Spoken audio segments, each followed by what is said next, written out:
Okay, so hey guys, and welcome back to another video. In today's video, as it's a Wednesday, we're going to be doing a bit of a different video. And in today's video, we're going to be I'm going to be saying, in my opinion, the top 10 under 21 Prem players at the moment. Well, kind of under 21, because basically I'm going from under 21 from the start of the season. So they might have turned 22 by now, but at the start of the season they were 21, and that's kind of just what I'm going off. But if you are new around here and you have not yet subscribed, please do so. Like the video if you do indeed like the video. And yeah, let's get straight into it. Actually, before we get straight into it, I will say there is a YouTuber called FMG, which is a lot bigger YouTuber than me, that has done this video like a couple days ago or a day ago or something like that. But trust me, I'm not just doing a straight copy of him. I've changed, like I've got my own list, and I've had this like written down for a while now in like my ideas list. So it's not just me seeing his video and then just copying it. But yeah, it is ironic how it's just like a day or two later. But you know, we'll get into it now. Okay, so we're going to do a couple honourable mentions before we get into the straight top 10 list. So we'll start off with the first honourable mention, a person who was very close to getting in, Hudson-Odoi. I think Hudson-Odoi is this season's been doing very well. Well, since Tuchel's come in, has been doing very well. He's a very like underrated player, definitely a baller. Got like bare skills in his locker, and I hate that I just said that. Sorry, but yeah, but yeah, Hudson-Odoi, very good player. Looks like he's going to be very good for the future of England, but at the moment, I don't think he quite creeps into the number 10 spot. Like I said, very close, but not quite. Just because the 10th spot is another player, which I think is going to be a big player. But yeah, at the moment, I think he's just missing out. Probably 11th. If we did a top 11, which would be a weird number to do, he would get there. Another honourable mention, though, we got Greenwood. Mason Greenwood, I think, has definitely got the potential and the ability to be amazing. But at the moment, his stats just aren't showing that he's up there enough. But when he first started, he looked amazing. I mean, he's still like a good player. Like, you got to give credit to him. He's still a good player. But at the moment, I don't think he gets into my top 10 list. But another honourable mention. We got Tariq Lamptey as another honourable mention. This season has kind of been a mini kind of breakthrough season. Well, at least the start of this season. But at the moment, he's not good enough, in my opinion, to be able to get onto the top 10 list. I mean, some people think he's like Barcelona-worthy player at the moment. But no, I'm being reasonable. And I'm saying honourable mention, but not into my top 10 list.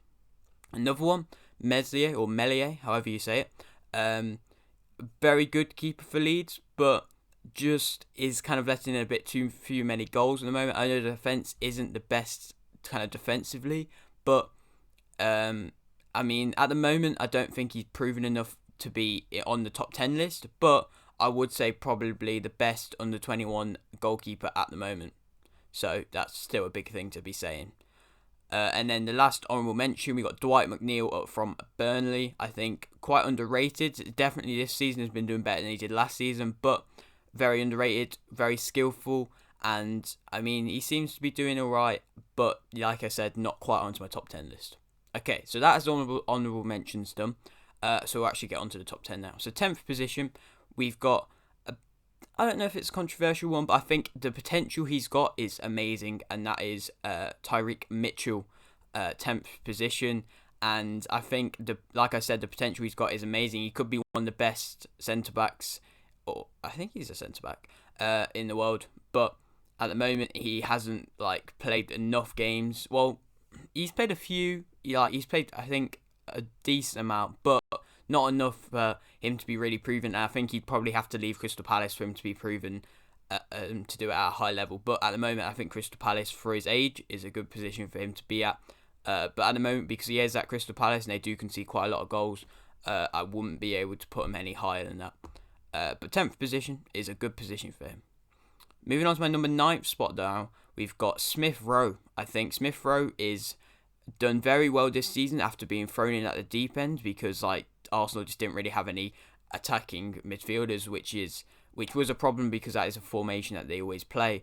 But he got thrown at the deep end and he's done quite well, to be fair. I think it's like 4. It might be 4. I think he's got like, or it's like 6. 4 or 6 assists in 10 games is good. and I think what he's doing is like kind of just controlling the central park and kind of what they want Odegaard to do right now.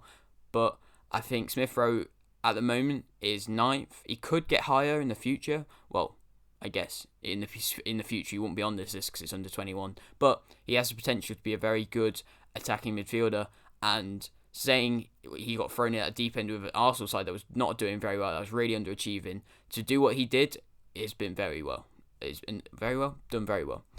Moving on to my number 8 spot now, though, we've got Curtis Jones. I think kind of like Smith Rowe getting thrown in at the deep end, but I mean, he does have a very good Liverpool side around him still. I mean, he's changed positions a few times, I think, but now he seems to be playing centre mid quite a lot. But he does seem to be quite a good player and quite a skillful player, and has kind of fitted in slowly, gotten better in the Liverpool side. At the start, he was a bit shaky, but like I said, it's a start. But now he's kind of made a mark in the Liverpool side, and he's become quite a solid player in the Liverpool side. So I'm going to give him 8th. Moving on to my number 7th spot now, we've got Reece James, a very good right back from Chelsea, and I think probably one of our better right backs. I mean, we've got Trippier, Arnold, and James, so I'd probably say second best at the moment, but with his potential, he could be better than Arnold. And I think James, a very good player, quite a solid player. I mean, he does make the oddest mistake, but he's reasonably solid. And when Chelsea are playing well, he's normally playing quite well as well. Moving on to my number 6 spot. This is a person who is now 22, but at the start of the season was 21. It's Declan Rice. Declan Rice, a very solid CDM. And I mean, there's a reason why Chelsea were calling for him at the start of the season. Of course, they probably weren't now saying how many midfielders they have. But yeah, very good player, very solid player, and seems to have been about for ages, but he's really not. And he's definitely got a bright future. I could see it. And I mean, he's already making marks in the England squad. So yeah, 6th position for me. So moving on to my number 5 now, my 5th position. This is a bit of a different, I don't know if it's controversial or not, but I'm going to put Fofana in there. Fofana, I think I say that right. I don't know if I'm saying it right. But if you don't know who he is, he's a centre-back that Leicester bought in for about 10 million at the start of this season, and has just been really, really solid for him. And the reason why I'm putting him so high up is he's young, and coming from a foreign country, and they got him for only cheap. To come in from a foreign country and just do as well as he's doing is amazing, and you got to give props to him because he's been so solid as it is this first season in the Prem, and he's just been doing really well. So fair play to him, and he's got my 5th position. Moving on to my 4th position, it's another Chelsea player, Mason Mount. Mason Mount, a very, very good player. His breakthrough season was last season, so he's probably been a bit worse this season, but still has been solid and has been a real focal point in Chelsea's attack, even when they weren't playing that well. Under Frank Lampard, he was still a good vocal point. Frank Lampard did like him quite a lot, so he played him a lot.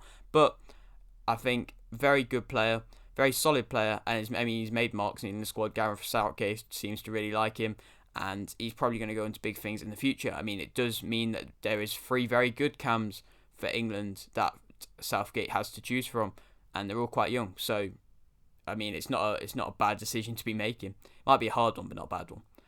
Moving on to my 3rd spot, I've got Pedro Neto. I think, I'm saying this as a West Brom fan, but you got to give him props. He's kind of just a baller, and he's just very solid, very good at attacking. I mean, since Jota's not been about, he's just been a main focal point in the attacks.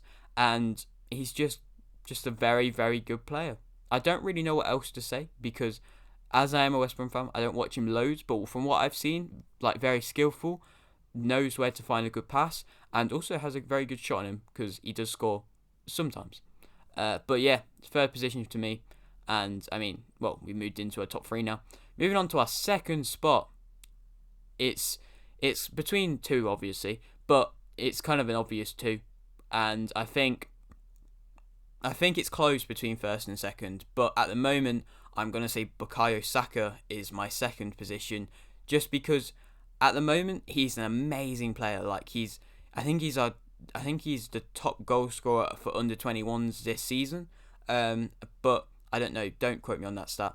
But yeah, he's played, I think, left mid, left back, left wing back, and he's just always about the pitch. He's just a very kind of attacking player, even when he is playing left back.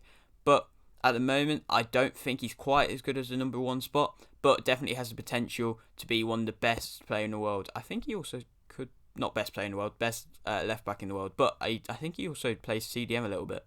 So I don't know. I don't know off the top of my head. But yeah, I think another good English young talent and second place in the Premier League under 21 list. So the first place now, it's kind of an obvious one because he's such an amazing player. It's Phil Foden. Phil Foden, vocal point in Man City's attack this season. I know Gundogan's getting a lot of credit because he's scoring a lot of the goals, but Foden has been doing absolutely loads as well for the team, and I'm glad now to see that Guardiola is actually playing him and he's getting the playing time he deserves, because, I mean, he's showing for it. He's doing amazing now. And, I mean, I don't know if he'll leave or not, ever, but I think maybe he could, because they do have a lot of, like, attacking players, Man City, so they do chop and change him around sometimes. But I don't know if he'll ever leave. It would be interesting to see if he ever leaves. But either way, he's an amazing player and the best under-21 player in the Prem, in my opinion, at the moment. But yeah, that is it for my list. If you agree with me, like the video. If you disagree with me, put any kind of criticisms or people you would change around in the comment section below. But that is it for today's video. I hope you have enjoyed. If you did like the video, please like the video, subscribe if you are new, and thanks for watching.